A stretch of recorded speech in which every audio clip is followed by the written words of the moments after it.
Good evening. Welcome to Keystroke International, a destination for readers, writers, either or both. I'm Ralph Kern. I'm here today with John Evans and a special guest star, Lauren Moore. Today, we're going to discuss two slightly related topics. First, for our readers, we're going to have a little bit of a look at Fellowship of the Rings by J.R.R. Tolkien, of course. And then for our writers, we're going to discuss the 7 story archetypes and how stories might fit into them, or and how you might want to consider them when you're writing your own stories. But first off, Lauren, would you like to introduce yourself to our viewers and tell us what you've been up to? Hi, I'm Lauren Moore. I'm the host on The Writer's Journey, which is a Keystroke Medium show. In that show, we're trying to take authors from the very beginnings of their writing journey, where they haven't even started writing yet, they've just got an idea for a book, and take them through all the steps of what it takes to become a published, successful author. And right now, we just finished plotting. We're about to kind of skip ahead a few steps and do a series on marketing, but we're very excited about that, Keelan and I, two hosts. And I've got my first book, first draft done, goes to the editor in about 2 weeks. And we'll see what she does, if she tears it apart or gives me really awesome suggestions. Well, she's going to do both. And then I'll have to rewrite parts, I'm sure. I know it. But that's me. That's where I'm at. And I'm very pleased to be on the show today. Yeah, and if it's the editor, I think it is, then she'll probably do both, won't she? Yes, yeah. So, but yeah, and you're also an editor yourself. I am. Yeah. I've been editing for a few years now, and before that I was an English teacher. But this is my first time being on the other side of the editor's table, so I'll be the one under scrutiny. Oh, so then you'll find it's not so easy. I know. Yeah, looking forward to it. Yeah, it would be great. It'd be great. And you've got quite some pedigree behind you with your editing experience as well, haven't you? So do you want to touch on that, or should we move on? Or well, I'm currently an editor with Galaxy's Edge. Other than David Gatewood is their big editor for most of their books, but I've been helping them with some other books right now, and excited to read more from Galaxy's Edge. And I'm also an editor with someone else on the show. Yeah, Lauren edits our Royal Marine Space Commandos series for us, and I'm currently massively behind on sending her book 5. But we've also got a collaborator now who's working with us, whose name we haven't announced yet. So we might have by the time this show is out. But that'll be another 3 books that will come out on rapid release in the next few months. Assuming, of course, that Lauren's actually got time to edit any of this. And yeah. So, but Lauren is a fantastic editor. So if you're looking for an editor for sci-fi or for any of the other genres that she's willing to do, then I would highly recommend her. I can definitely think of guests, then what kind of hosts are we? So please, please consider it. Supremely talented and done some excellent work. Do you want to cover yourself or as well, John? What have you been up to? Well, I've been dithering on the actual writing, but hang on a second. We've got props. Dithering. What a great word. I love that word. We have props.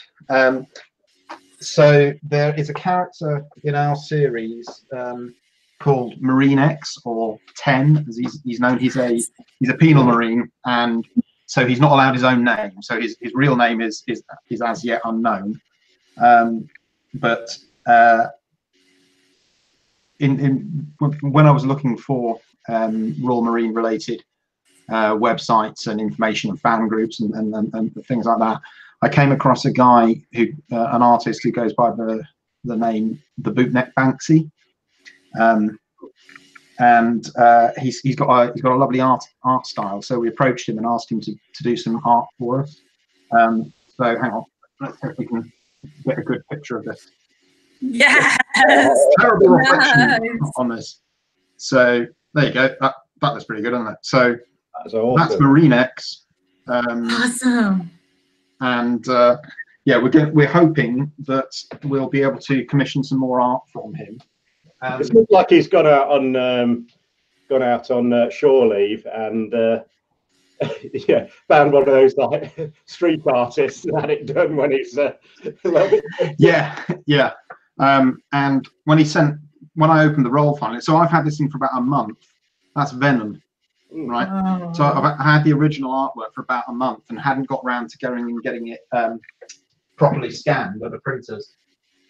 And when I finally took it out, I realised that there's two pictures in there. So he'd sent us the original of that Venom drawing.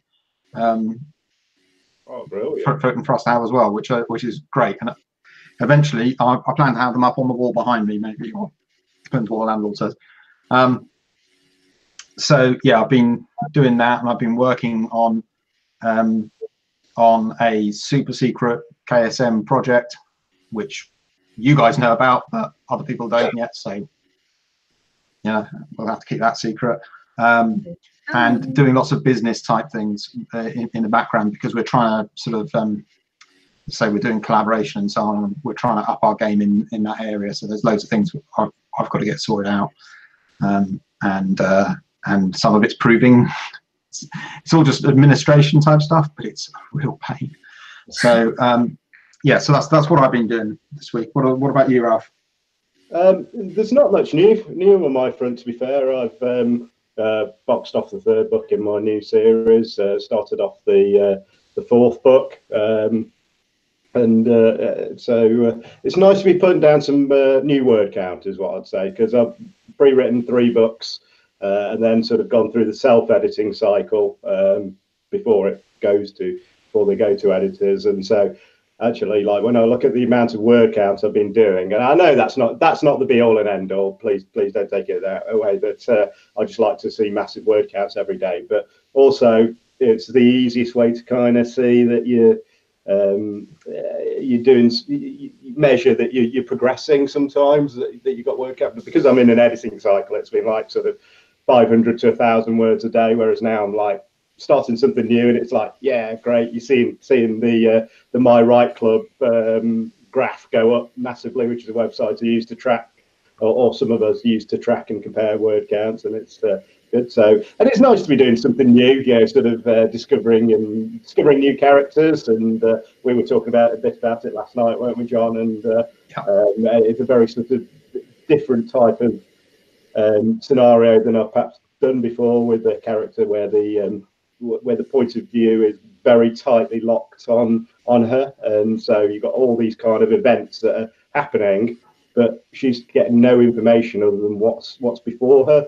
So, which means that you've got to kind of have a good knowledge of what's happening outside, otherwise it seems inconsistent in terms of the wider story.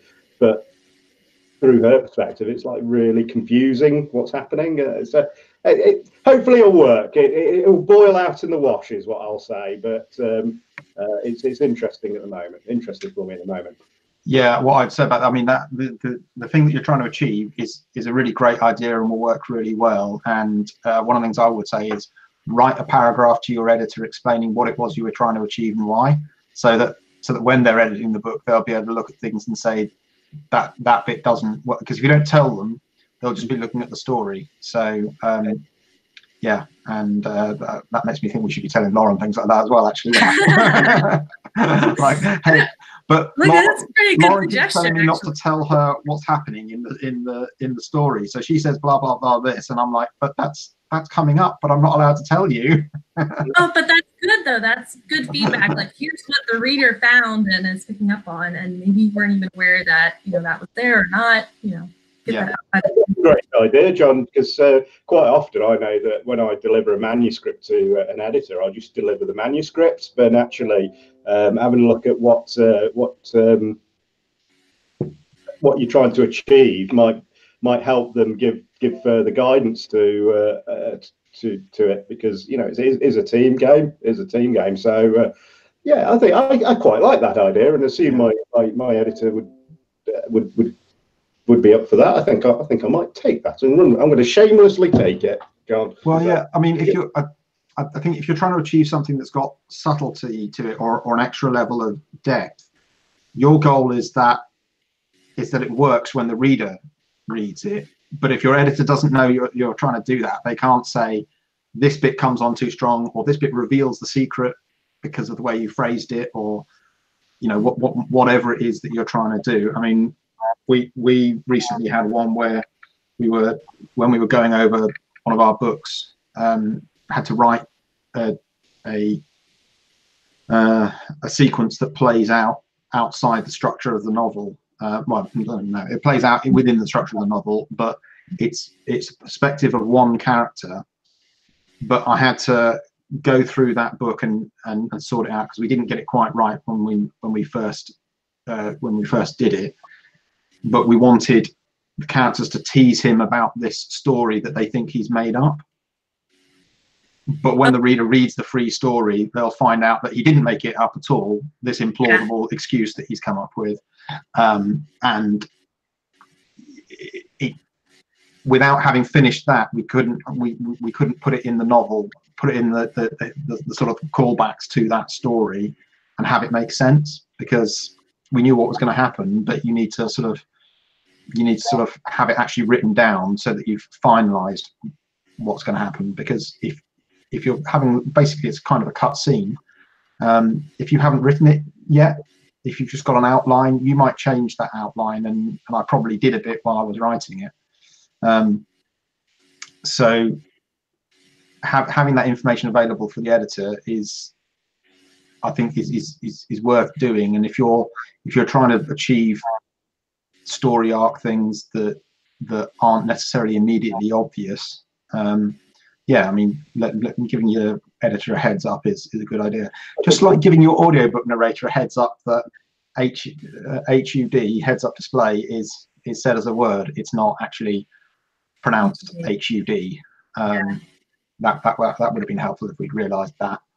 Well, it goes to show, doesn't it, that books don't come out fully formed. For it on the first draft, sometimes they require quite a bit of toing and froing to get it right, get the experience right for the reader, and get the flow right. So, and that's something that both a reader and might find interesting, and a writer might find reassuring.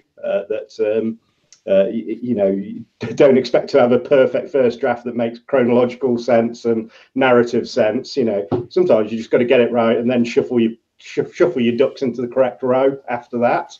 So I think Neil Gaiman, was it? He's got like a little bit of a meme that's going around at the moment. Write your first draft, then go back to the beginning and make it look like you know what you're doing from the start. Yeah. So, to build off that point too, with your editor, usually you do 2 passes. So in the first pass, you could let the editor have a fresh, untainted, just their own perspective on the manuscript. They give you the feedback, and maybe something came across as confusing, but maybe you want it to be deliberately confusing. Perhaps you have a chapter, perhaps you have a narrator that the reader can't trust. Like maybe the character is lying to themselves, or lying to other people, lying to the reader on purpose, or maybe the main character is going crazy. Maybe they have a hero complex, like they think they're the hero of the story, but actually they're the villain, so they're kind of self-deluded. So if you have a character like that, your editor easily could be like pointing out inconsistencies that are intentional. So you let your editor go through and give just an honest, reader's opinion. She gives you, or he gives you, the manuscript back, and you're like, you might have to explain that was intentional. But by the time they get to the end of the manuscript, they should, know that, and they should understand that. So then in the second pass with your editor, you won't address those same issues, or if you do, you're just kind of smoothing them over and leaving them in. If that makes sense. If you have 2 passes with your editor, then the first pass, they don't need to know everything. They can just kind of figure it out for themselves. Yeah. Yeah. So shall we move on with the discussing the Fellowship of the Ring then? I think that's a good idea, John. Thank you for the discipline thing there. Yeah, okay, sounds good to me. Is there any last points on the intros that you want to cover, or should we go? Well, Tolkien was definitely one of those authors who like took his time and revised his book to get it absolutely right. So this is a good topic to segue into him. Also, I think he had a wonderful technique, and he's the only person I've ever really, he's certainly the first person I've heard did it that way. He was telling this story live to his children who had already heard The Hobbit. He did the same thing with The Hobbit. So this was, in a sense, it was a bedtime story for his children on one level. Although I think his children were already possibly teenagers by the time they actually started to hear the Fellowship of the Ring. But the thing is, he's got an immediate audience if you're doing that. For many of us, that probably wouldn't work. Even if you do have kids, it's like there are, you have to be set at a certain level if you're going to actually read it to children, really. But so the book we're going to be discussing is, our viewers will probably guess, but it's going to be Fellowship of the Ring. So should we start with the blurb, John, and then yeah, I'll read that now. Yeah, okay. So so the current blurb for the Fellowship of the Ring is: continuing the story begun in The Hobbit, this is the first part of Tolkien's epic masterpiece, The Lord of the Rings, featuring the definitive text and a detailed map of Middle-earth. Sauron, the Dark Lord, has gathered to him all the rings of power, the means by which he intends to rule Middle-earth. All he lacks in his plans for dominion is the one ring, the ring that rules them all, which has fallen into the hands of the Hobbit Bilbo Baggins. In a sleepy village in the Shire, young Frodo Baggins finds himself faced with an immense task, as his elderly cousin Bilbo entrusts the ring to his care. Frodo must leave his home and make a perilous journey across Middle-earth to the cracks of Doom, there to destroy the ring and foil the Dark Lord in his evil purpose. J.R.R. Tolkien's great work of imaginative fiction has been labelled both a heroic romance and a classic fantasy fiction. By turns comic and homely, epic and diabolic, the narrative moves through countless changes of scene and character in an imaginary world which is totally convincing in its detail. So the first thing I'd like to say is that blurb is not good. It starts by talking about a completely different book, which is, so this is an important point. If you are an author and you are listening to this, you need a better blurb than that. This book continues to sell because it's the Fellowship of the Ring, not because of that blurb. Sauron hasn't gathered to him all the rings of power because there are people like Elrond who still have their own rings. That's true. I forgot about that. But Galadriel. And by and the hero of the story, arguably, is Frodo Baggins. He's certainly the main protagonist. So you should be starting with Frodo. Also, he has no concept of, he's not doing what they say he's doing in the story when he sets out in the Fellowship of the Ring. Anyway, enough said. Even fantastic books have weird blurbs that, and technically it's not a blurb, it's a book description, but the point is that that's not a brilliant description of the story. And the publishers should be ashamed. I think, John, you've been wanting to get something off your chest for a little while. It's clearly been festering away for you, hasn't it? I may be a fan of Tolkien, and I may kind of think that they've done him a disservice there. Yeah.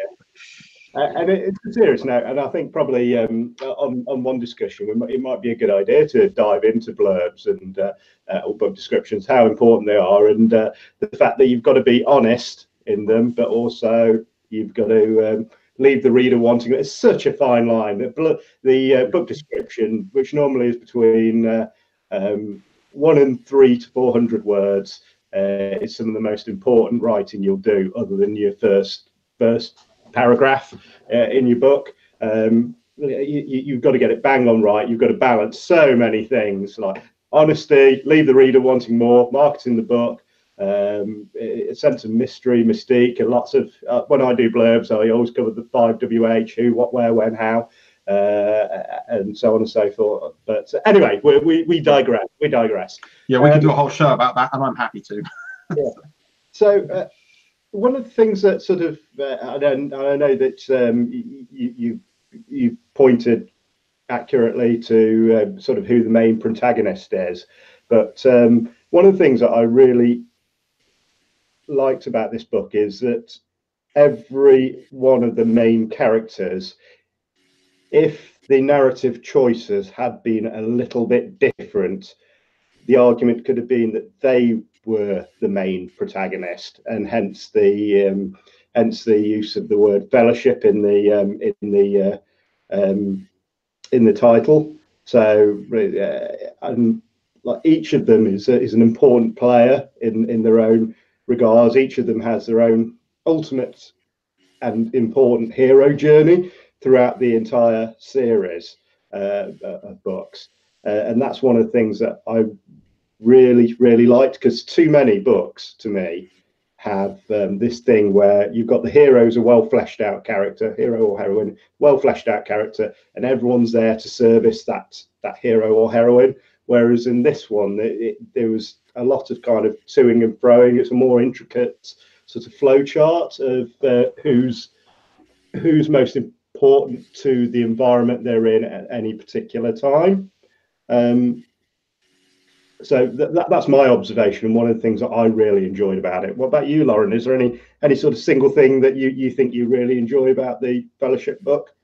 Well, what you're just saying reminded me of the word tribe, right? And tribalism. That's one of those words that when it first came out recently, it was a very positive word. You know, find your tribe, find the people who are like you, who are on your team. And then recently, you know, with people dividing into tribes, becoming a little more divisive. It's, in some circles, kind of has negative connotations. But in this book, you've got characters that are so different, and characters who don't understand each other at the beginning, who don't even like each other at the beginning, but they have a common goal, a common mission, and they learn to appreciate each other's differences and learn from each other, and that they really could be the main character of the book, and that is so valuable right now. I was just kind of really struck by that. And if you read the whole book, the whole trilogy, that idea only becomes stronger by the end of the series. Yeah, I certainly agree with that. It's and interestingly, I think you can take that from the opposing point of view as well, where with actually you've got a group of enemies who are actually quite different and segmented, who have been united, albeit not for a good purpose, an evil purpose. But so you've got the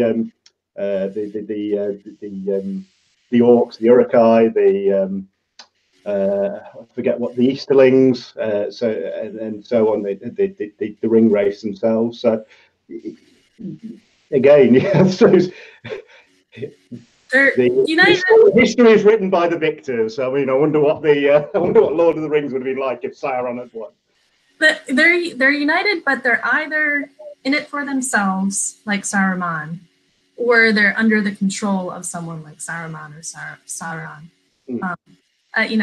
Of course, once I say that point, then I think about the individual scenes where you do get to meet like the mountain trolls, and you do get to meet some of the Uruk-hai, the orcs, when the hobbits get captured, and you kind of hear their conversations. And actually, they don't seem that they're not mind-controlled villains at all. So I don't mean to imply that about them. No, it's like they're controlled in macro, isn't it, rather than micro? Right. They seem to have their own distinctive personalities, and Tolkien, especially the stronger-minded ones. You get the impression they probably wouldn't have been easy to control, and probably would have been more of an ache for Sauron or Saruman to keep these guys restrained and keep them on task, rather than eating something, killing someone, even in their own army, and then eating them. Yes, that's a valid concern. Yeah, orcs aren't good colleagues, really. No, orcs and goblins. I mean, I think one of the things that helps with the Fellowship of the Ring and the Hobbit, of course, is that you've got a you've got a mentor in Gandalf, and you've got a young person, because both Bilbo and Frodo are young when they have their respective journeys, at least in Hobbit terms, and they're going through the journey of coming of age and growing up and being exposed to the world. They're taken out of what Tolkien set up as a he described it as a mythology for England. And if you look at the Shire, it's a kind of idealized version of probably 1930s or Victorian country life, where you've got nice weather, you've got green fields, you've got apples everywhere, you've got beer, which is extremely important in Britain, and cider, and you've got parties and cakes. And that's how they live their life. They're just an agricultural life. It's rural, it's beautiful, it's pristine, it's rolling hills and so on. And it's the Shire is a wonderful place to live. And they're really isolated from the rest of the world. They aren't threatened by anybody in either of those books, really, until the end. But when Frodo agrees to take the ring, Gandalf really hasn't told him anything. He doesn't say, "I'm pretty sure this ring is a really, really, really important thing, and it's incredibly deadly. And actually, I'm not quite well. Really, the only reason I don't want to carry it is so I don't go mad. I think you might do better because Bilbo did. Bilbo seems to have looked after it for a while, and if it's the ring I think it is, then maybe it's better that you hold this thing rather than me, because I'm worried I'll go." The way you're explaining this makes me think Gandalf was a dick. Yeah, he's like Dumbledore. Dumbledore and Harry Potter could start with useful things like, Harry, it's really vital, really, really vital that you learn some basic medicine, right? Magic medicine, it'll be really helpful to you because there's this bad guy after you, and here's why. But he never explains anything. He never bothers explaining anything. He doesn't even take the smart one, Hermione, aside and say, "I want you to learn some of these spells, and it's really important you learn dueling because." All right about now. Yeah, he doesn't, but Gandalf doesn't want to explain stuff, because at first he is in the book. He's trying to confirm his fears.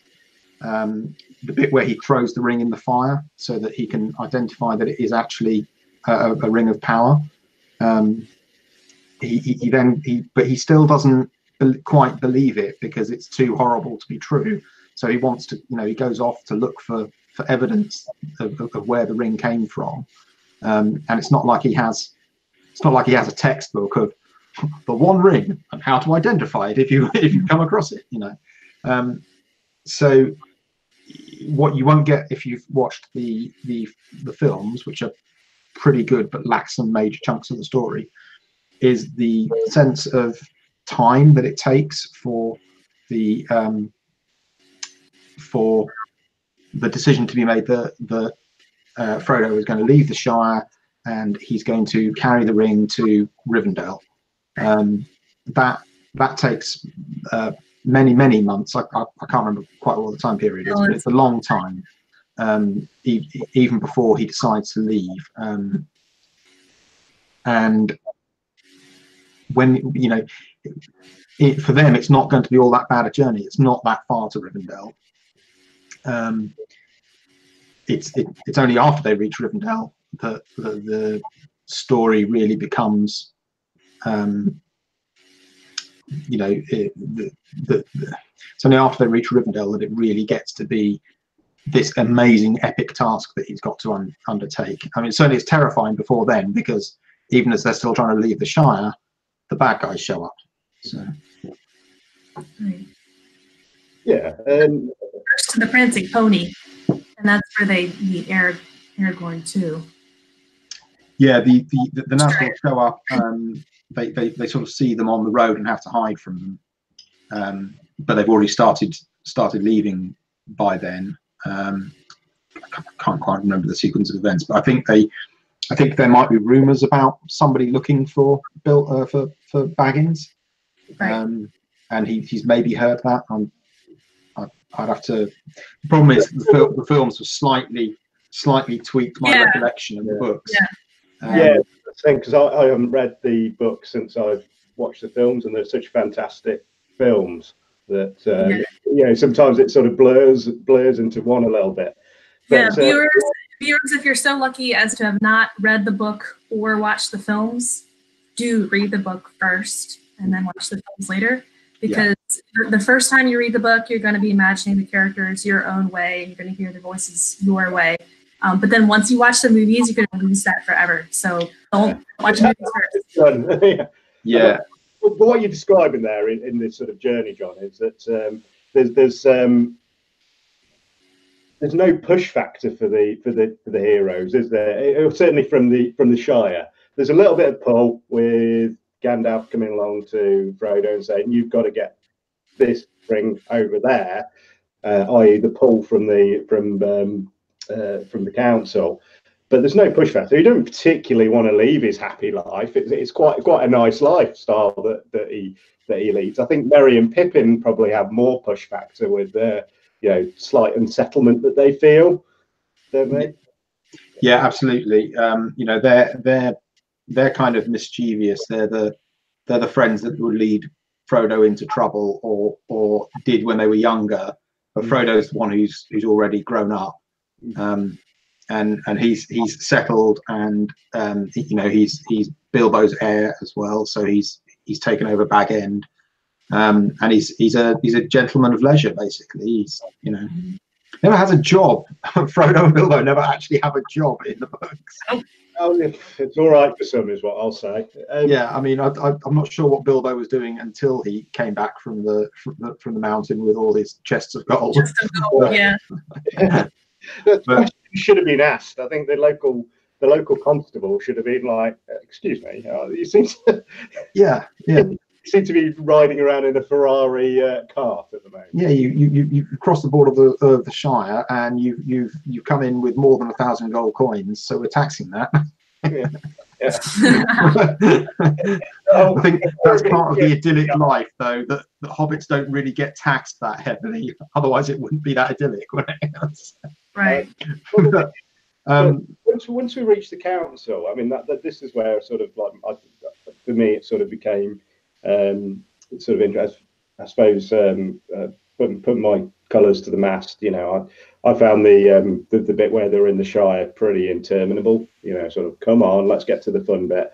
But once we reach the council, that's where the journey kind of begins for me. And everything else is sort of like a little bit of a prequel. And I remember sort of like, and I do remember it quite starkly, that you get it pretty much dumped on you, the Fellowship. There's not sort of perhaps like several other series as where they go around sort of recruiting people. They visit sort of the Elven Woods and recruit their ace Elven archer. Then they go to the underground caves and recruit their sort of dwarven warrior. It's just like bang, these are your lot. Come on, let's go.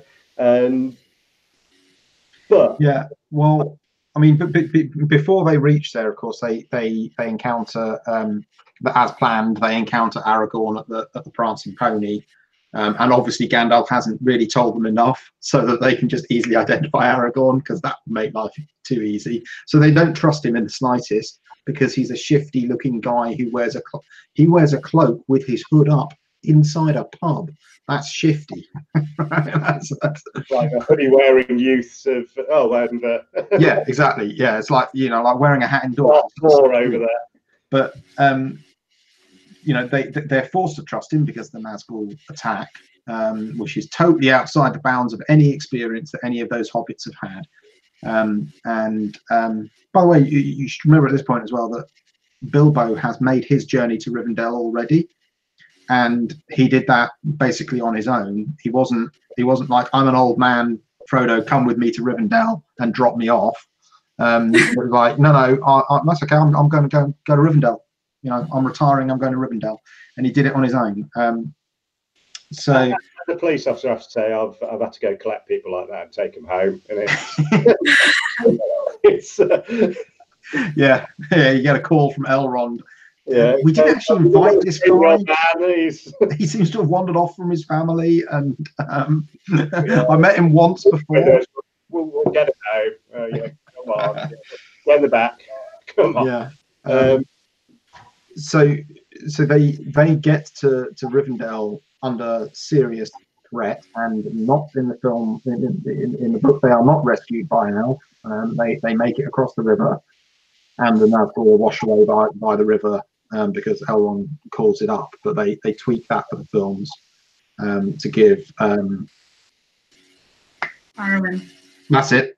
Yes. to give Arwen more of a role, because Tolkien was writing for children, when he was writing, so he wasn't really focusing on the romance. Although it is, I've heard people sort of go, there's no romance going on in the Lord of the Rings. It's like, no, he hasn't written about it explicitly, but the romance is definitely there between Arwen and Aragorn. Otherwise, he wouldn't have written a bit at the end. He wouldn't have written the stuff at the end where they get married. That part of his story. It wasn't like he hadn't thought that was going to happen. But it's not a romance book. But you're right. When they get to the council, Frodo is invited as more of a courtesy than anything, because he's the one holding the ring. It's not because anybody cares about his opinion. Gandalf cares, because Gandalf is the only one who really knows anything about hobbits. The only one who's potentially robust enough to be able to cope with the ring, isn't it? That's yeah, and of course Elrond is a little bit more okay with the hobbits, but he still doesn't he doesn't view them as big time heroes. So they're not really sure what they're going to do until the idea of destroying it is proposed, and it's Frodo saying, well, I'll take it, that makes them think that they could actually do it, because once he does that, all the real heroes there, the serious fighters, are kind of shamed into going, okay, I'll go to Mordor too then, and I'll help this small guy deal with all the threats he's going to face.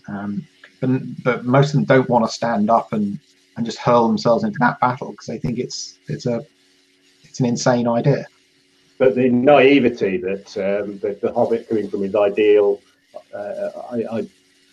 idealized existence in the Shire, has probably sort of immunized him somewhat to the fear that the genuine heroes would have felt. Because in that kind of story, what I want you to do is go to the heart of enemy territory, climb up a volcano, and throw this thing in it. Yeah. There's no part of that sounds like a good idea. No.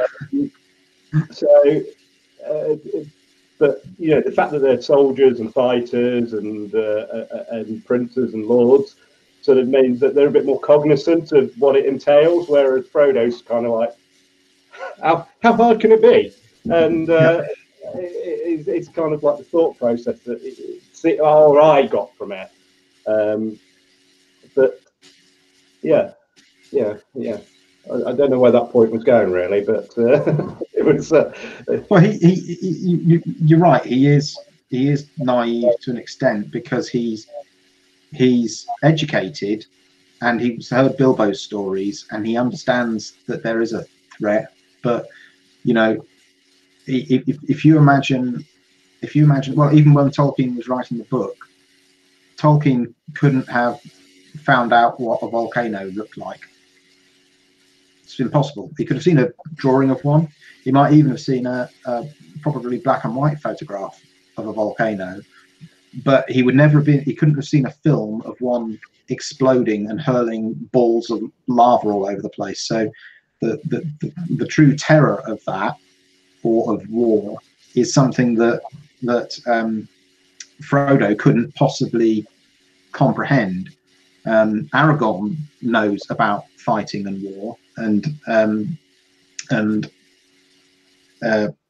Elrond knows and Gandalf knows, and Bilbo knows, but you know, Frodo and Sam don't really have any idea. They understand conceptually that this is dangerous and it's not a safe thing to do.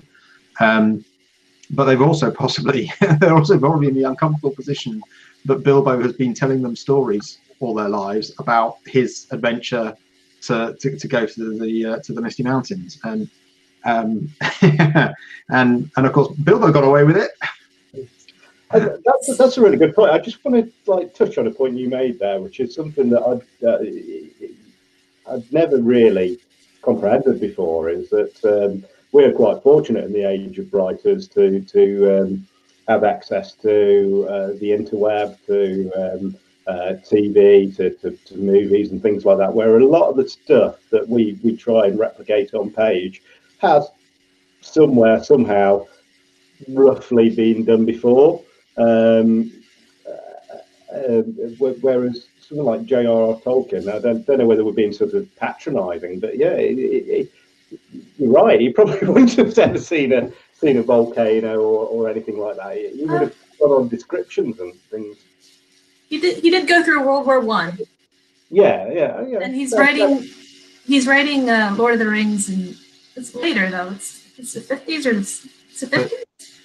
Well, it took him a long time, so I want to say he started before World War II, I think, but I can't remember off the top of my head. He started the language and the geography in World War I to kind of get his mind off of what he was going through, and then from the language and geography, he wanted to write like a mythology for this world he was coming up with, and that's where the Silmarillion came from. And then he wrote The Hobbit when he had kids, so I think that's around the 50s, and then Lord of the Rings after that. Yeah, possibly been a bit patronising then, and well, no, I mean, I wasn't saying that he hadn't seen stuff. I'm saying that the characters haven't. And if you think when Tolkien was, obviously he'd seen war, so he knew what that was, and he knew how awful it was. But the actual, for instance, a volcano, you know, he may have visited one, but he wouldn't have been able to visit one as it was erupting, and he wouldn't have been able to visit all the fantastic scenery that he's got to describe. He can only rely on paintings and photographs and descriptions in other books. But all the heroes in any of your fantasy books have not encountered any of the things that they're going to encounter until they encounter them first time. They haven't ever seen a video of it. We've all seen videos of volcanoes erupting, and it looks horrendous. And we've got so much information that we forget that people didn't have that sort of thing, and we imagine all sorts of things that were untrue. Using torches, that's quite a common trope in fantasy. Is let's pick up a torch and light our way with a torch. If you stick a burning torch in front of your face, for a start, it's going to go out quite quickly, so they won't ever use it for as a light source. So they're a terrible light source. But also, once it's in front of your face, all you can see is the torch. You can't see anything by it, and you can prove that. Go out on a dark night, light a little campfire, and try and look across the campfire. You can't do it. So if you want to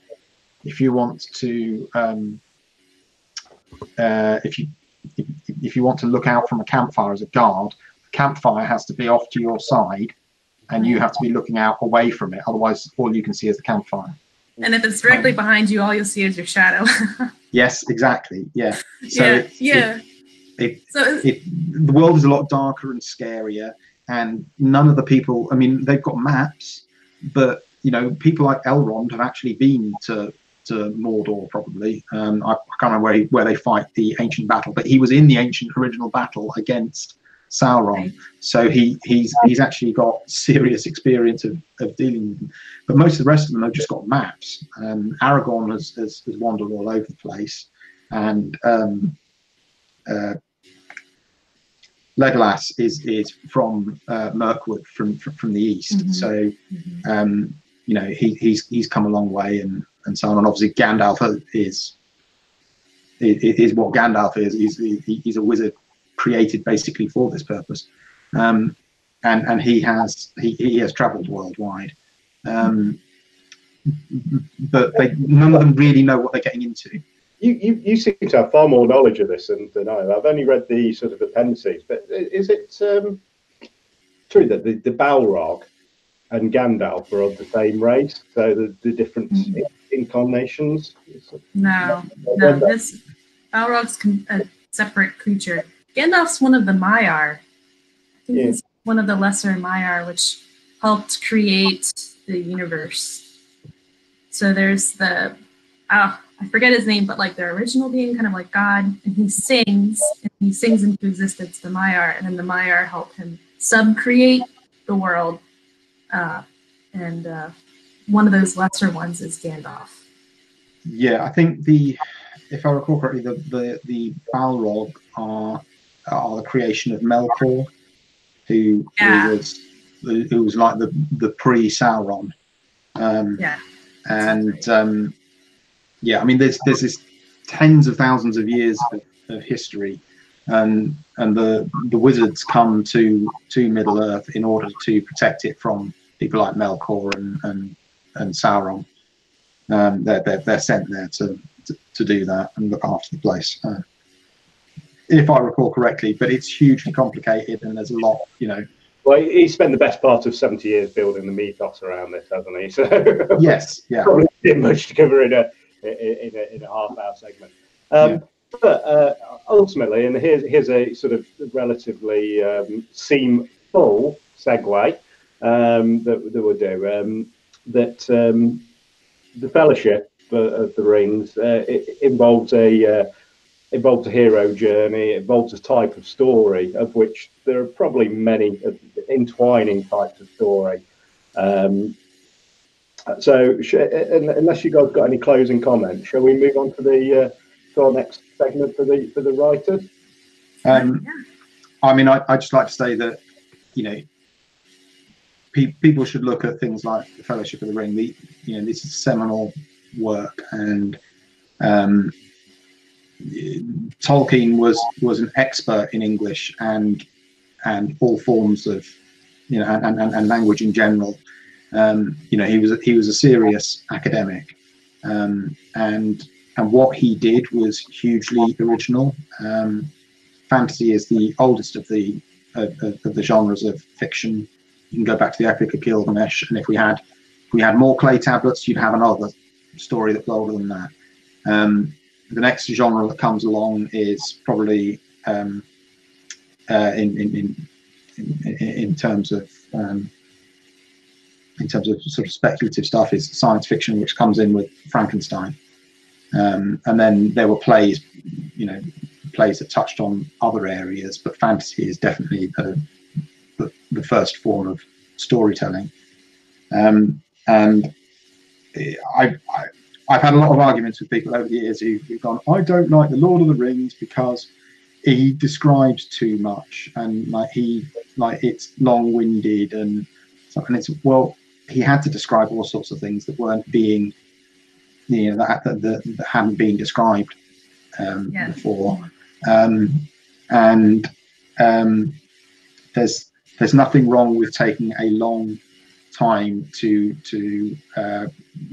build your world and the background and so on, but most of us aren't Tolkien, so most of us can't quite do that. But there are massive books in most genres. Epic fantasy by nature is telling an epic story. So if you look at a story poem, there are epic ones that are huge, and then there are shorter stories told in that form, and there's nothing wrong with either, but it ain't an epic unless it's got some serious weight to the story. And of course, the Lord of the Rings wasn't designed as a trilogy. It was written to be 6 parts, a 6-part single book.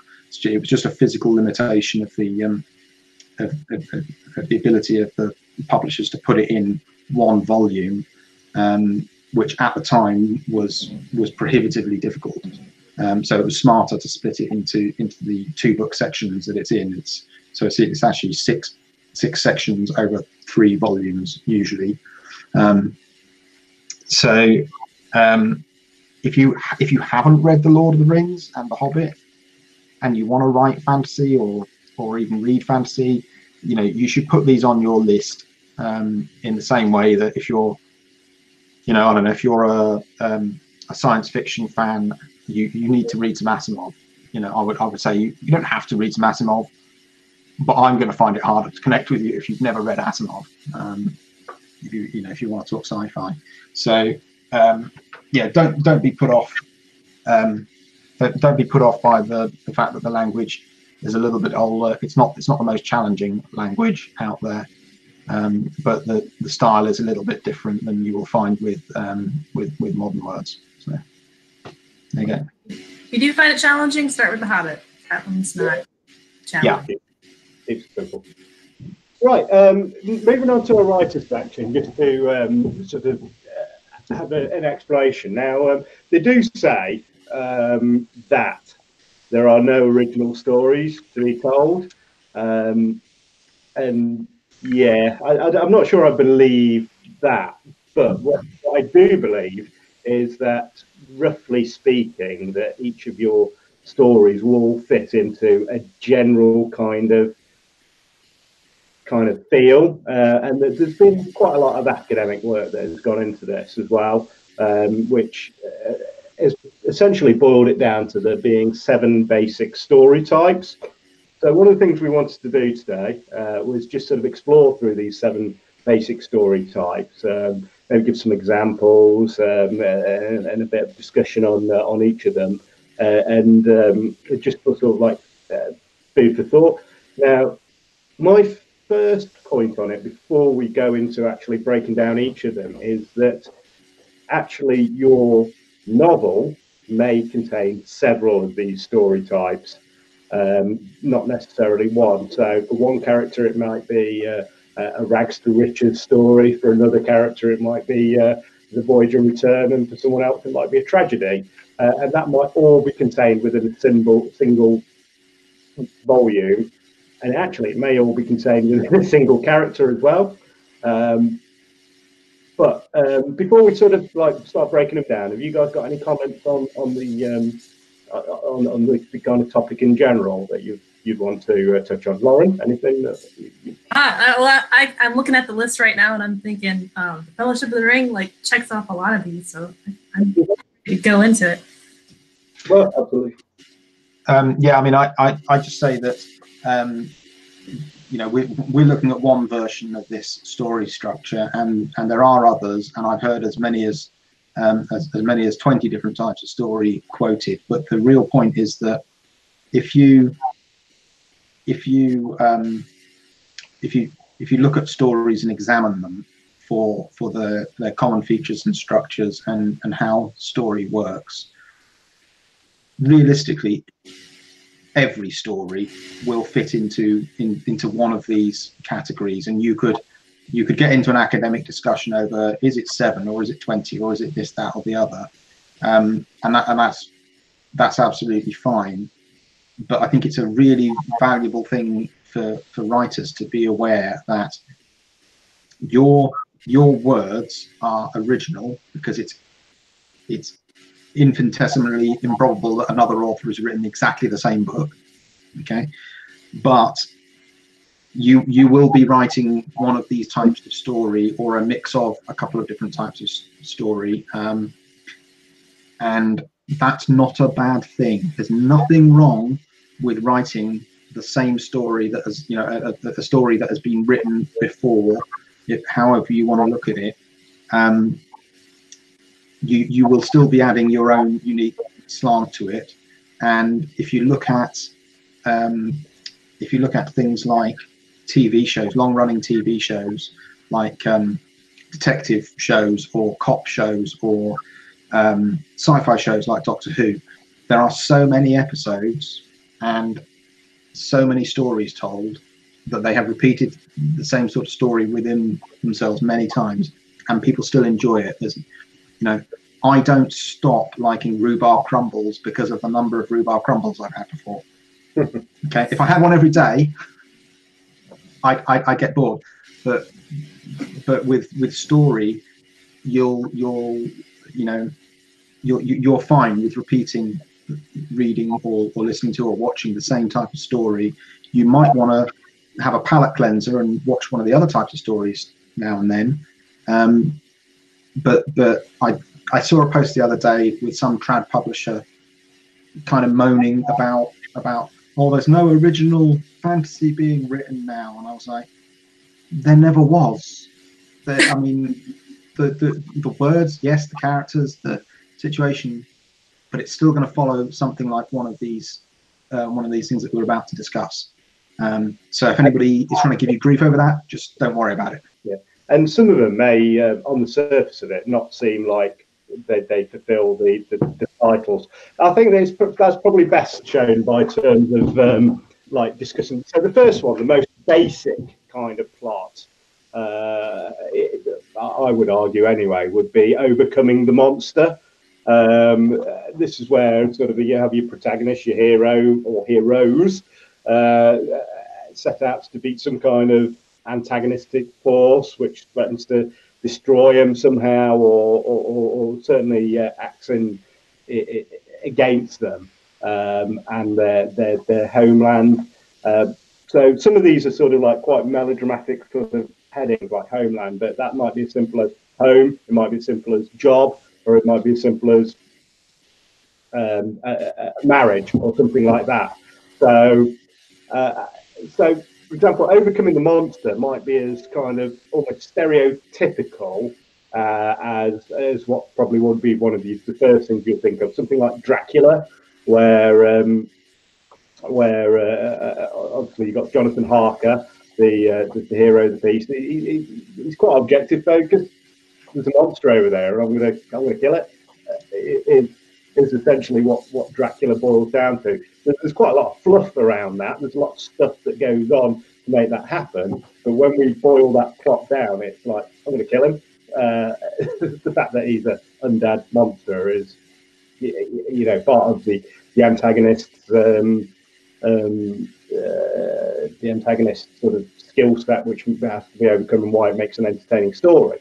But if we swap it around, what would be another sort of overcoming the monster? And I'm thinking more in terms of story rather than necessarily keeping it focused on books. Fatal Attraction, that whole movie. There's a monster that's come into that man's life, or that man and woman's life, destroyed their homeland, their family unit, and you know, got worse and worse. And the hero, and I know that sort of open debate with some of his earlier actions in the book, has to overcome that monster who's come in to destroy him, his family, and his homeland or household. So that's sort of an example of sort of how wide overcoming the monster might be. What are your guys' thoughts on sort of that kind of story type? I think you nailed it. Like, it's one of the most common ones. Whether your story has a literal monster in it, like Beowulf, where it's Grendel, then it's Grendel's mother, and then later on it's a dragon, or whether it's a metaphorical monster, a figurative monster, which, again, like Beowulf, there's monsters of greed, there's monsters of revenge, blood feuds that cause wars in society. So, yeah, you can kind of apply this idea to pretty much any story or movie you can think of. There's going to be good guy versus bad guy, and that bad guy is a monster. Yeah, Star Wars classic example. The monster, you can argue that the monster's the Death Star. You can argue it's Darth Vader. You can argue it's the Emperor, or the Sarlacc, or Boba Fett, or any one of these. Got a lot of monsters to overcome. Those guys have. But yeah, this is why it's probably one of the most simplest kind of story types. And as you say, I think it kind of fits into any of the other types of story, albeit there might be lots of little monsters to overcome, which might not even be anything sort of personified in any way. It might just be, I've got to get. The Poseidon adventure, you know, it can be argued the monster is the sea itself, where they're trying to escape. although again you can argue it would fall into another story time, but they've got something that is quite antagonistic to them, that they are seeking to overcome and defeat, and yeah. Yeah, I mean, you could maybe say that the Martian would qualify like that. There's a guy and he's trying to overcome a hostile environment.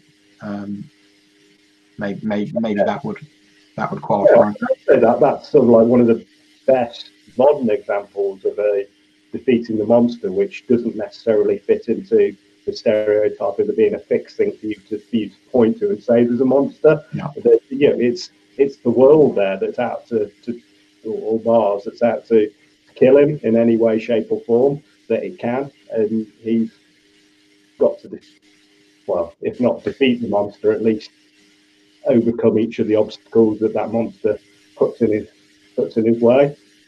Yeah, I mean, you'll often hear people talk about stories need to have conflict in them, which immediately makes us think war or action scenes or bad guys fighting good guys. But it could be an argument over a political position. It could be about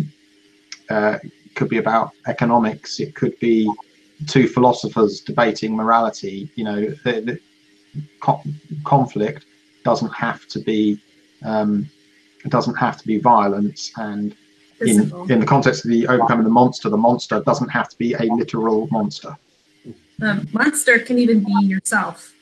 Talking about monsters, we already mentioned Frankenstein.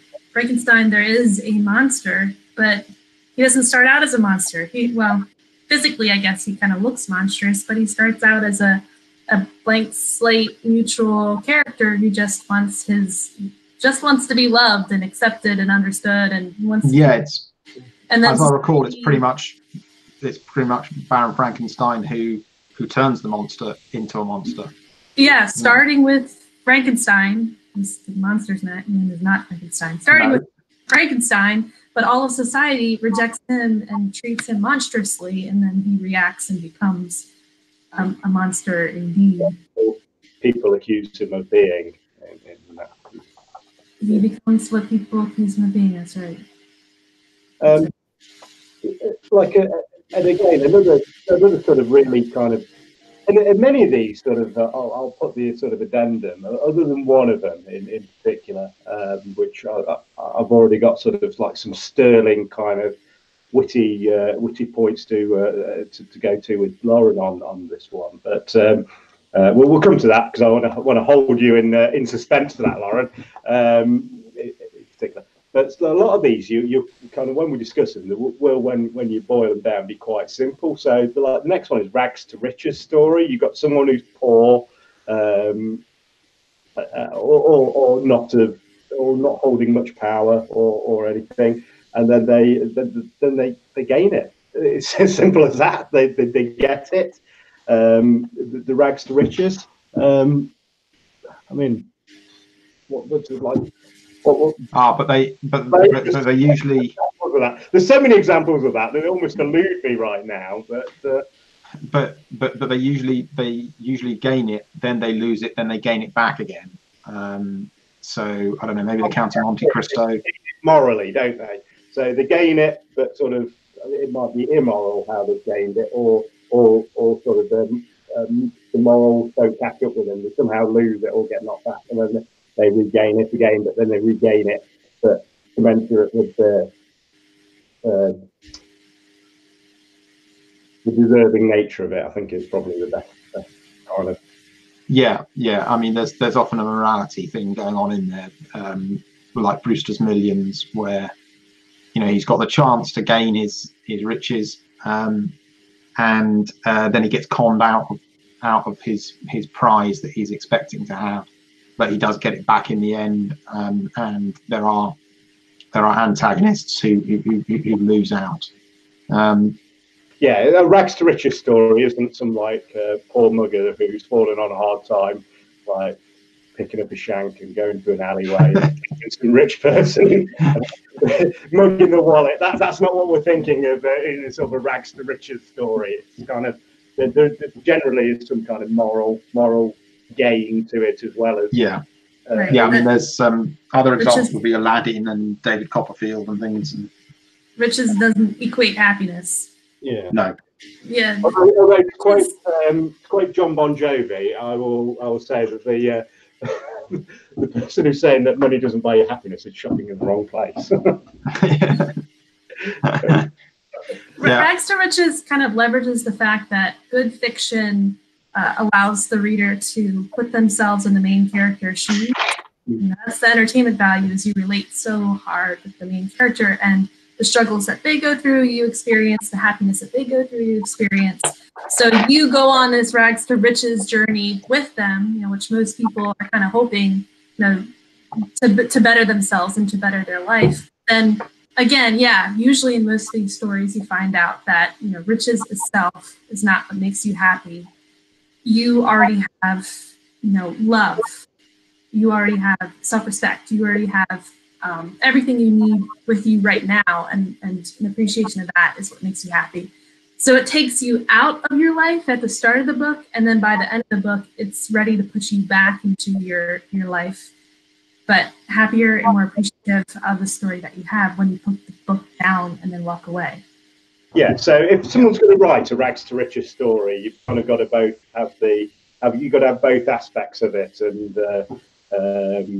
have you know, not just them getting their physical wealth, if that's what they're getting. They've got to actually acclimatise to be emotionally wealthy as well, and be happy and comfortable in what they finally accomplished, or only then are they truly successful, because there's no point if they're rich and miserable. Well, because you're looking at the hero or protagonist is what they want is wealth, but what they need is huge amounts of what they need is essentially happiness. And the thing I can't remember what the exact quote is, but it's something like money can't buy you happiness, but it can buy you an awful lot of things that look, feel, taste, smell exactly like happiness. But it can buy you a jet ski. Yeah, it can pay your taxes, and it can keep your rent going, so you can keep writing or whatever you want to do. So it's one of those it's one of those phrases that is a little bit simplistic for real life, because you're not going to find it very easy to be a very happy, very poor person. That's a struggle that rich people don't have. But they still have the same problems with general happiness. It doesn't get you love, but it does smooth some things out. But your protagonist in whatever story has to, like it's a law, you know, but almost certainly should face some kind of defeat during the second act. In Brewster's Millions, he gets the information that if he does this task of giving away all this money or spending all this money in this time, he will gain even more wealth than he was about to spend. And that's where he goes from Act 1 to Act 2. And in Act 2, he tries to spend the wealth, but he doesn't actually kind of succeed, or he has challenges. It's not as easy. You know, it sounds easy, spend a load of money. It's not actually as easy for him as all that. But if he just successfully spent all the money in one go, there would be no story. There's, you know, something's got to kind of go wrong for him. So in the rags to riches, you've got to get your money and then lose it and then get it back again for the happy ending. If you don't get it back again, it's probably a bit of a downer on the ending. Well, it might not be. It might be that them losing the money helps them, or the physical wealth of whatever kind it might be, may help them discover what is truly important to them.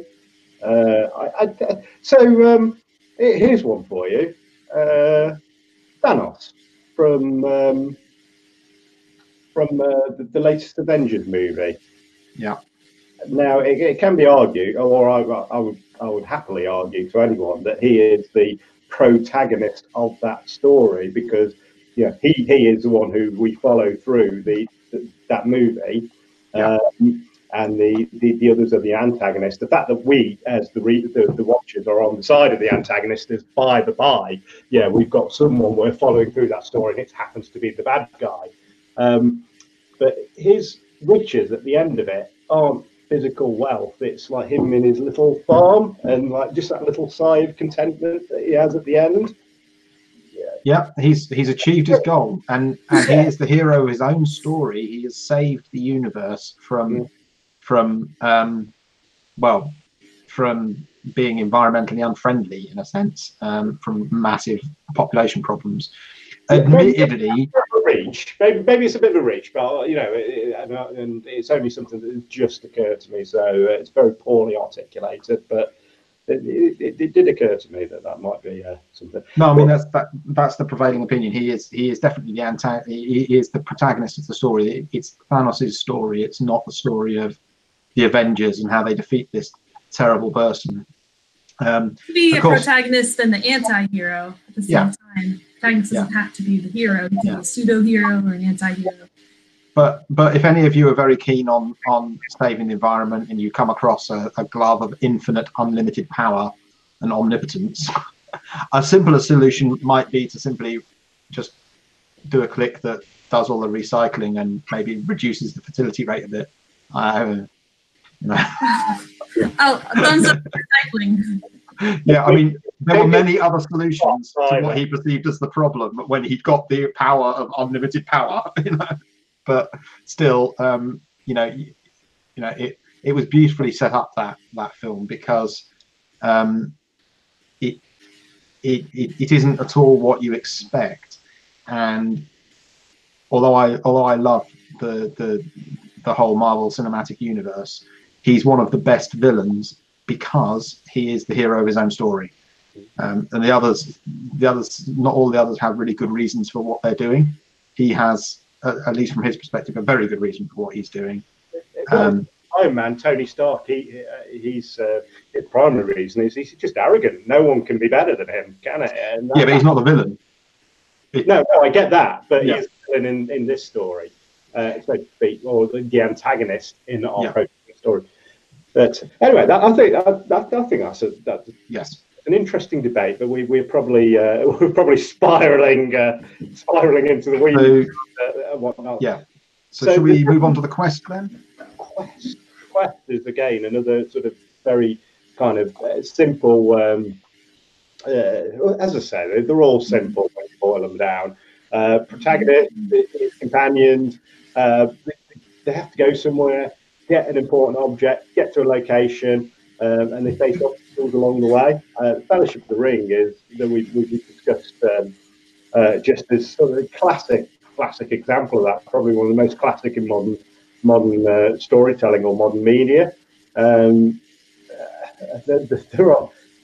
are absolutely barrels of these, but I'm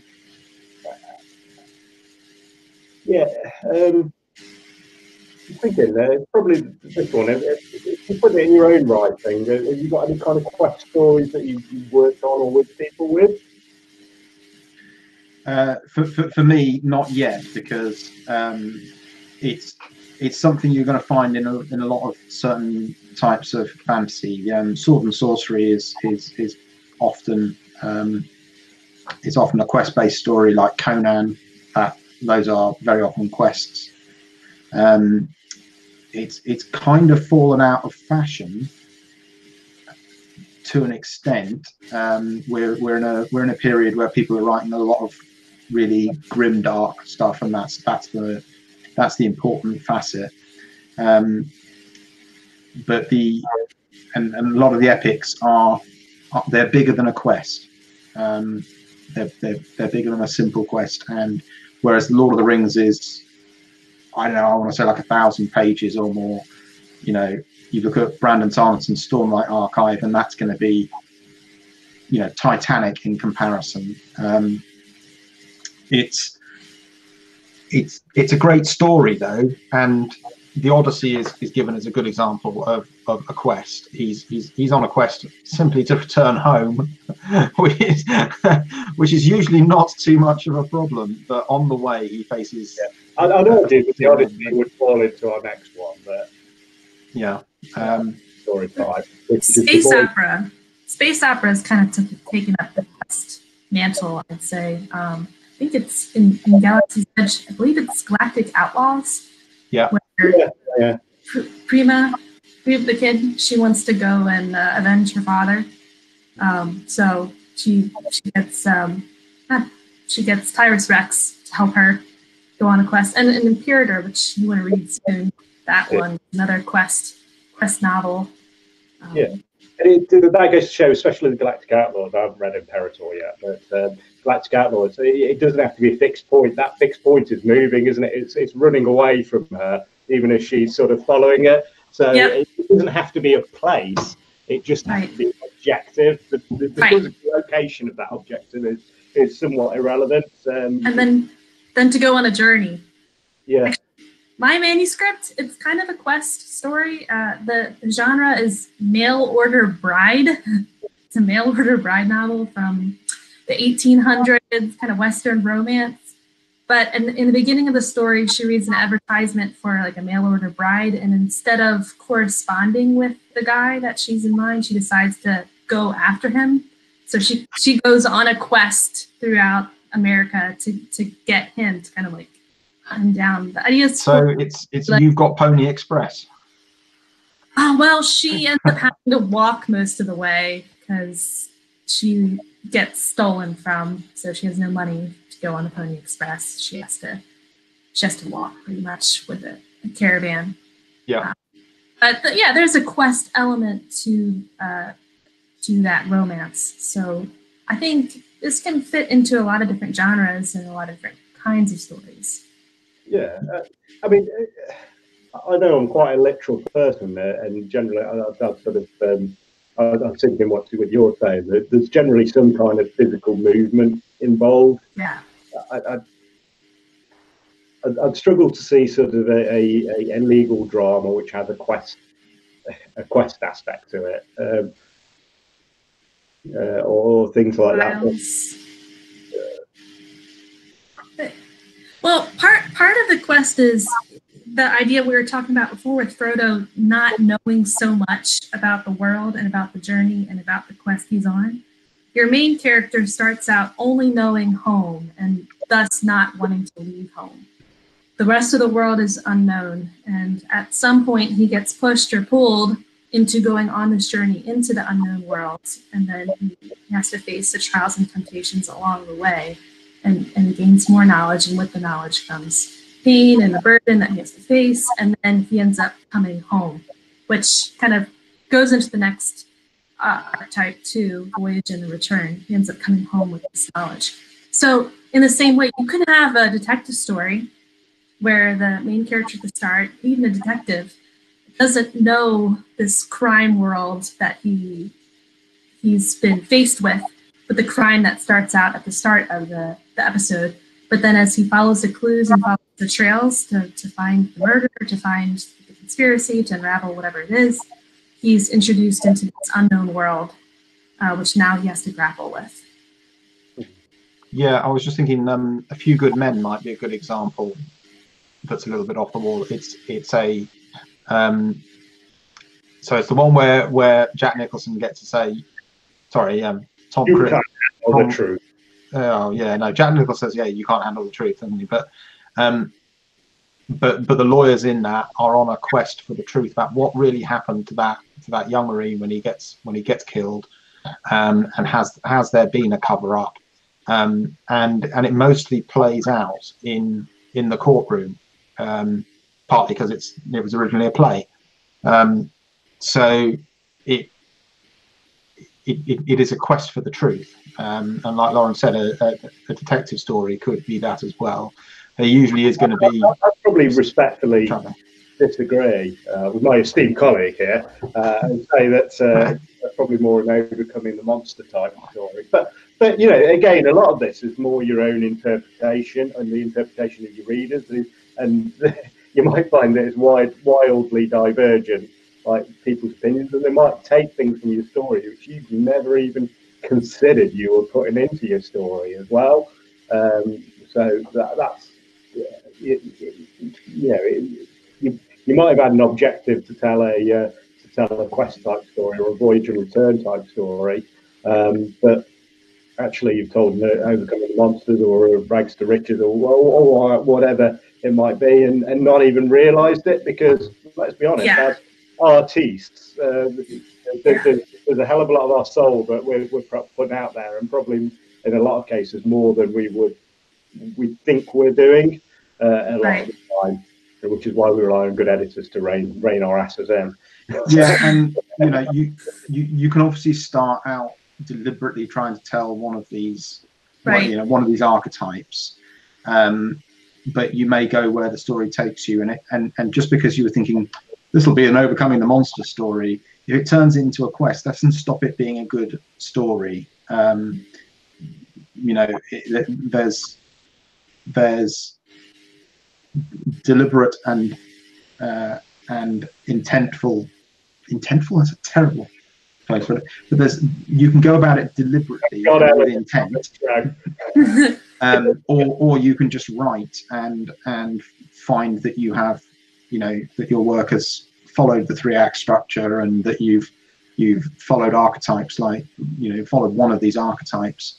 You might even find that what you think of as you're writing a big dramatic story, but you've got a really good sense of humor, and all your characters have a really good sense of humor, and what you've actually got is a comedy, but it's a comedy drama. That's fine. Yeah, I mean, the fact that we're not quite sure where does A Few Good Men belong? Does it belong in overcoming the monster, as Ralph incorrectly suggests, or in the quest, as I know? But you would probably have to write an essay and look at both sides of it to try and work out what where should you put that story, or is it a blend of 2 different story archetypes? People, it might be different things. I mean, the voyage and return, I think we kind of covered that with the quest, because that's a quest with a bit extra on there as well, which is coming home and a return home as well. I mean, Gulliver's Travels is probably like a classic sort of example of that. The Odyssey is another one, like kind of, you take sort of the Iliad and the Odyssey as a whole. You've got Odysseus, he answers a call to go to war, goes out there, has a bunch of experiences, comes home, has a bunch more experience, poor fella, and then kicks down the door of his ex-wife's wedding just before he says "I do," and wins back his sweetheart.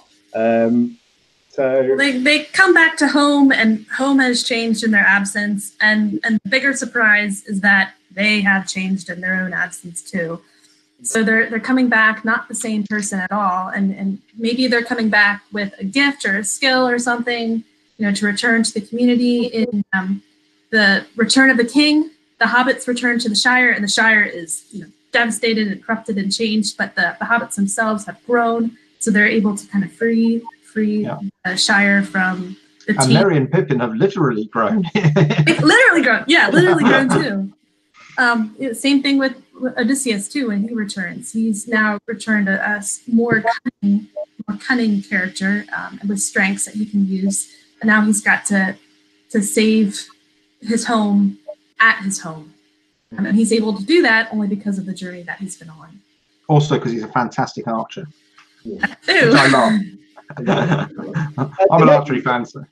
The next one is comedy, and this is where I feel very blessed to have Lauren on board for this, because for the book I've just finished, which you'll know, I'm going to put into this category, Lauren.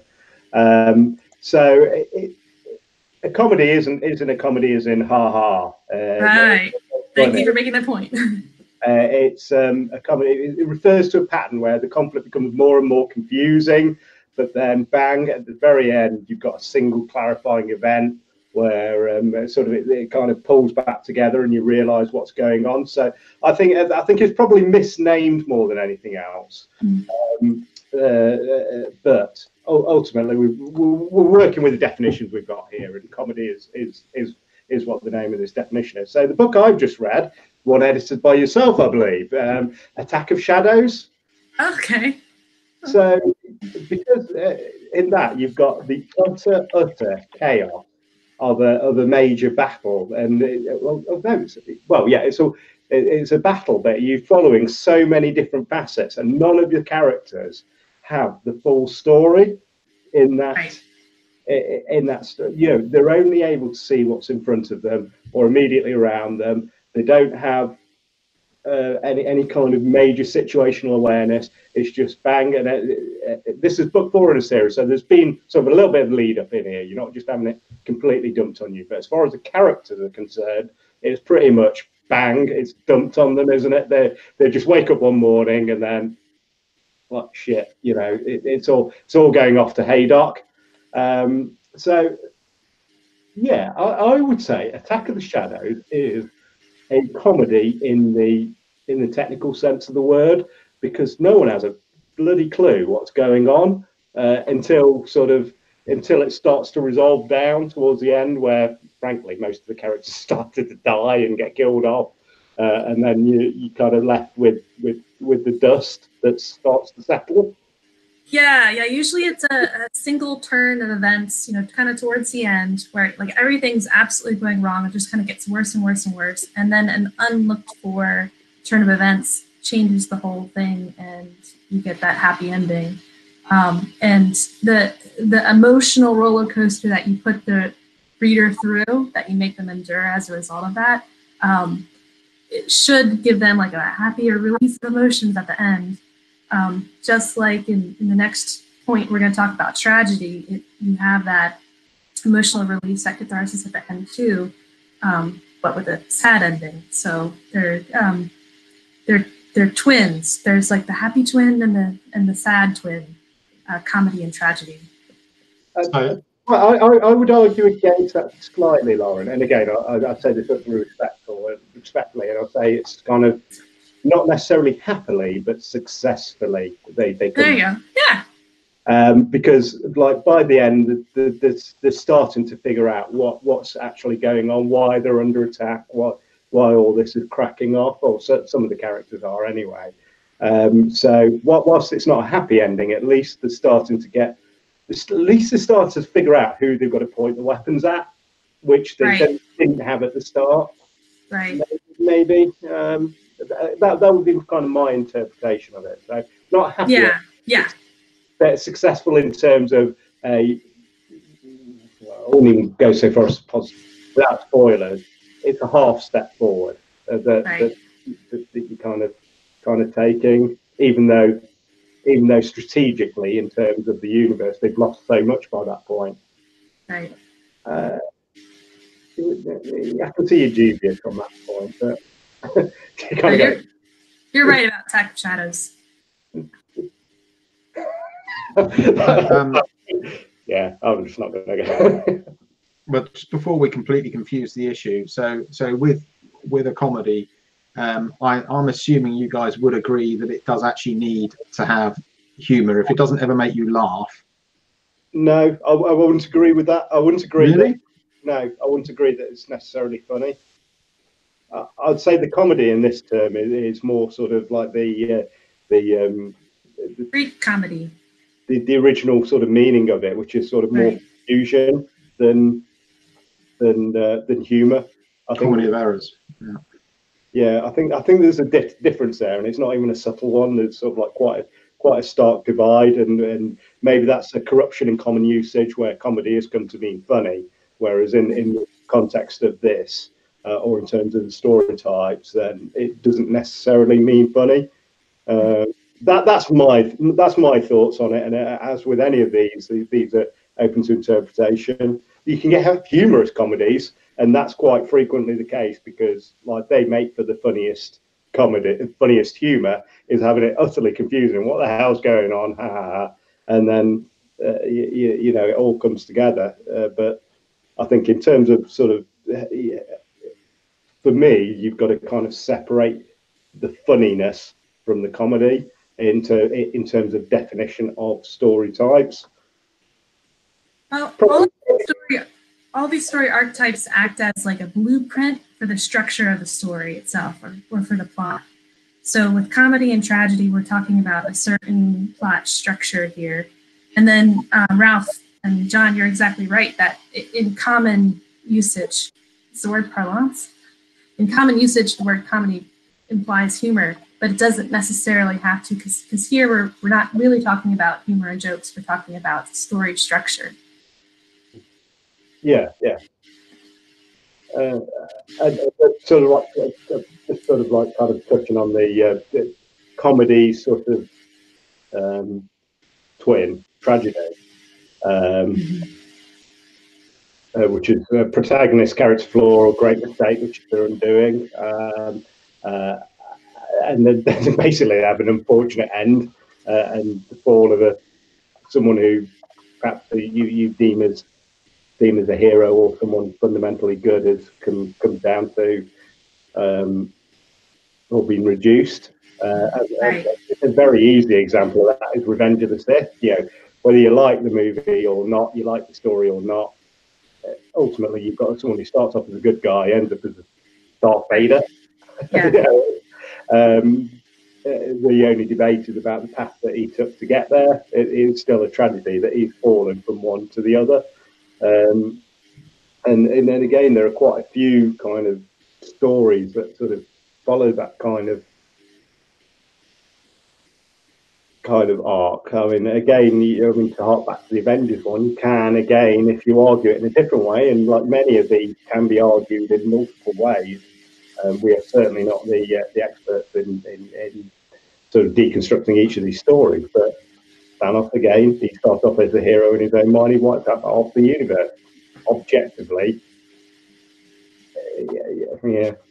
yeah. So if a comedy is where everything seems to be going wrong, and no matter everything seems to be going wrong until something changes, and then you get the happy ending. Tragedy is you start out with someone of high standing, a prince or a lord or a king or something. He's got power, and then something happens, and it might be because of his own fault, his own weakness, his own hubris. Everything goes wrong, and then no matter how hard he tries to fix it, it just keeps going more and more wrong until in the end he usually dies. He dies, but he sacrifices everything to make that happy ending happen, and then it still falls short. And maybe right before he dies or lays down his life, he has some kind of realization, some kind of understanding, where he's able to save the world, but not himself. And then he ends up, dying. And then the audience has that moment of, oh, that's so horrible, that's so sad, and you're just moved to tears. Maybe you see yourself in that character, in that prince who tried so hard at life, who tries so hard to fix this problem, and then no matter what, the world is bigger than you are, and you just can't fix it. You empathize with that person, and you're crying for him, but you're also crying for yourself, and that's tragedy. That is far better than any of the definitions that I've read in doing any research for this show. And you need to get that. Well, we need to transcribe that and get that on a wiki, I think. Yeah. Hamlet. Hamlet. Absolutely. Macbeth. Romeo and Juliet. Macbeth. Yeah, Romeo and Juliet. 101 of these. I mean, Beauty and the Beast is sort of like going to be my seamless segue into the next one. So if we hack Beauty and the Beast story in half, we've got a tragedy there, haven't we? We've got a successful lord who's really kind of, the be-all and end-all of whatever land he lives in. And then through his own arrogance and hubris and kind of inevitable events, he ends up being transformed into a horrible beast. And he's consigned to the rest of his days in a castle. Bang. Right, we stop the story there. That's a tragedy as far as I'm concerned. Well, keep going. The girl comes, and now he finally has his salvation, right? They can only get her to fall in love, and the relationship starts going, but then she misses her dad, and she wants to leave. So she leaves him. Like, it's his one chance at, like, redemption and restoration and resurrection, and now she's gone. He has to let her go. So if you stop the story there, it's still tragedy. Everything seems like it's not going to work out for him, but in the end, the fact that he's he's grown as a person enough. He's not arrogant enough to want to keep her anymore. That all of a sudden, you know, his character traits have started to show that kind of nobility, which he thought he had at the start, but he's evolved it. And oh my God, have we got the final story type? We've got rebirth here, haven't we? Which is that, you know, you can do the. It's almost like a sine wave. You kind of going down into a trough, and then you slowly sort of picking up as you sort of rediscover yourself, or you rediscover whatever traits you need. So kind of again, whilst comedy and tragedy are sort of brother and sister, you've got rebirth, which might be the illegitimate child of certainly tragedy and possibly comedy, where they come out the other end, and you've figured out what's happening, or in terms of comedy or in terms of tragedy, you've redeemed yourself, and you've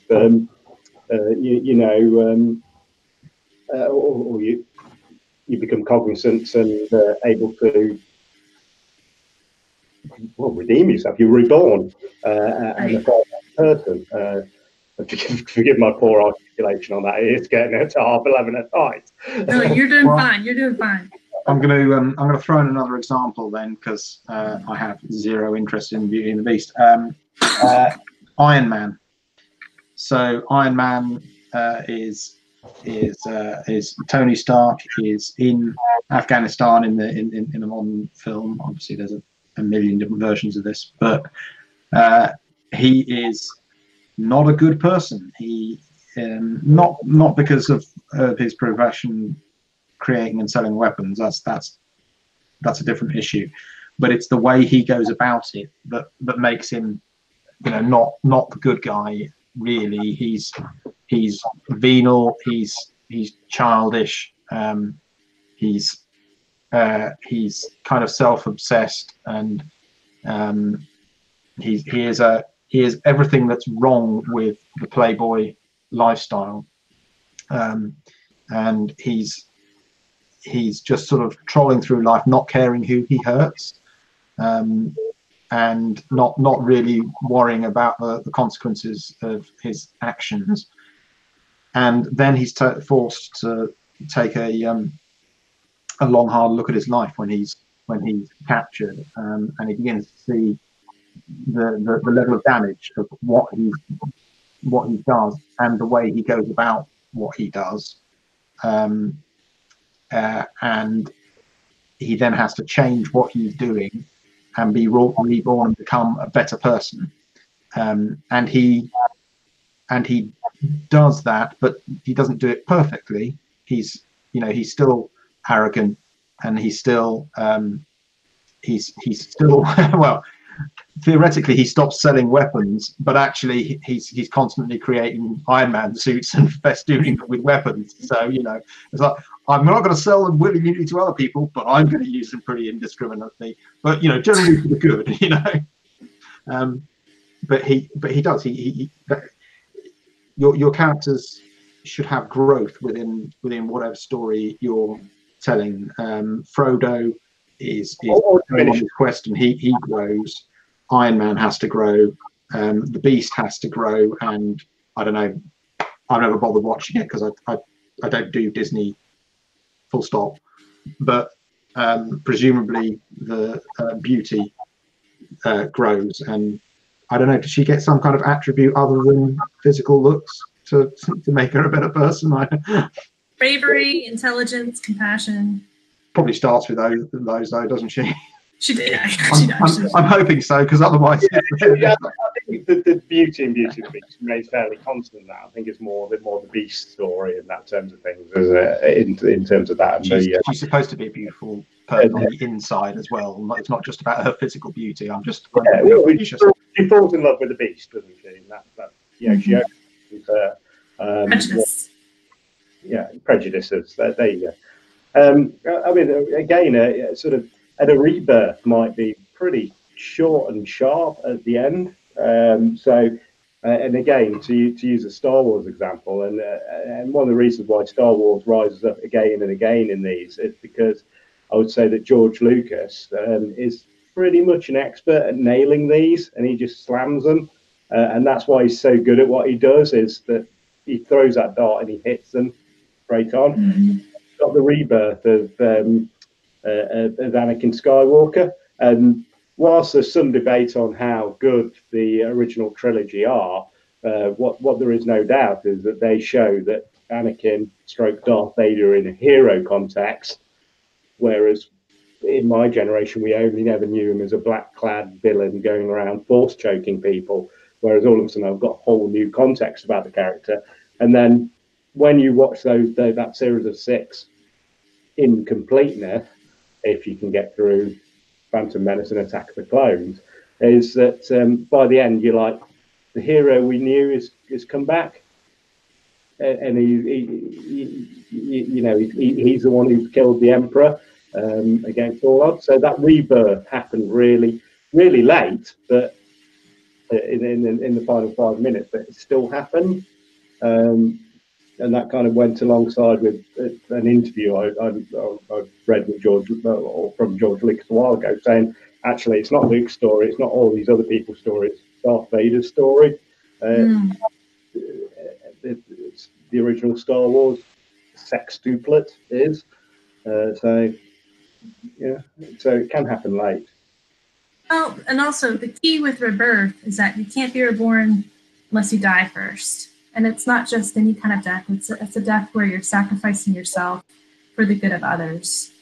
And you have to let, yourself, be willing to lay yourself down for them. And then from that is the resurrection is possible, the rebirth is possible, the real hero is possible. But yeah, bringing up Darth Vader is a good example. He's kind of the opposite of that. He had to let his child self, his naive self, his innocent self die in order for this villain to come out and for him to get that kind of power. But that part of his self wasn't completely dead, and that's the part that Luke's able to tap into and kind of communicate with at the end of episode 6, which allows the real Anakin to come back and to save his son, and die in the process. There's the tragedy.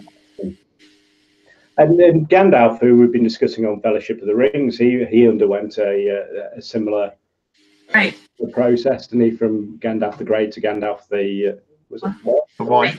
The White. Yeah. And there are a few others. I think we've gone far longer. We have promised ourselves, John and I, that we were going to keep these short and sharp.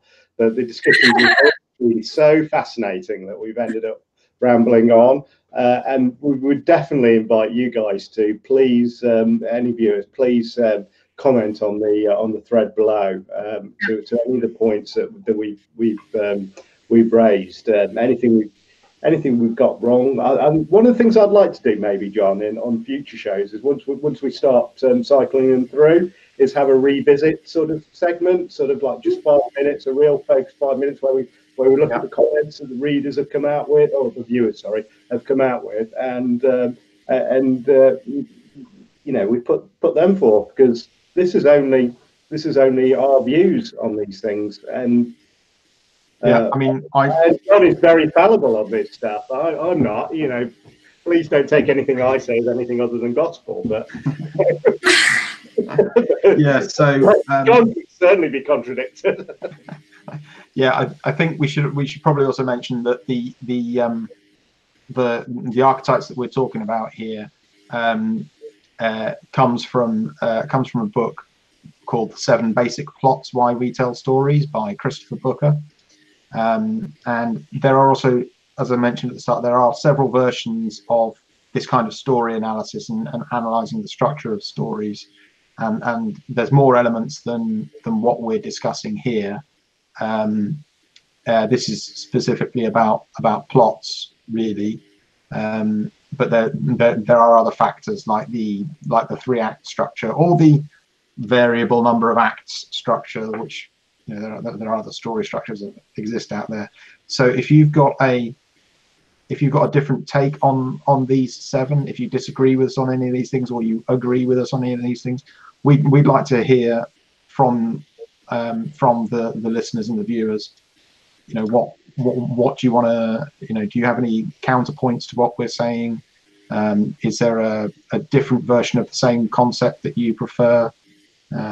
So just do reach out and speak to us, because then we can respond, and we can bear that sort of thing in mind for future shows, or revisit certain topics later with a different viewpoint. Okay, all right. I think we're going to close it off now. But Lauren, can I just say a massive thanks for coming along and visiting the show? I know we kind of it was very short notice, and you really absolutely stepped up to the mark on this. So thank you very much for your massively insightful views on this topic, and it was so much appreciated. And have you got any closing comments or anything that you want to do on any of our topics on fellowship or the story archetypes? That was just totally my pleasure. I love coming on the show. Thank you for asking me. Our pleasure, as ever. Always invited. John, anything else? No, I don't think I've got anything to add tonight. I think I've waffled enough. We should let people go. Yeah. Okay. Cool. I've got nothing better. So, as ever, John, I do the hellos. Do you want to do the goodbye? Yeah. Well, it's goodbye from Lauren, and it's goodbye from Ralph, and it's goodbye from me. So, good night, folks. Cheers.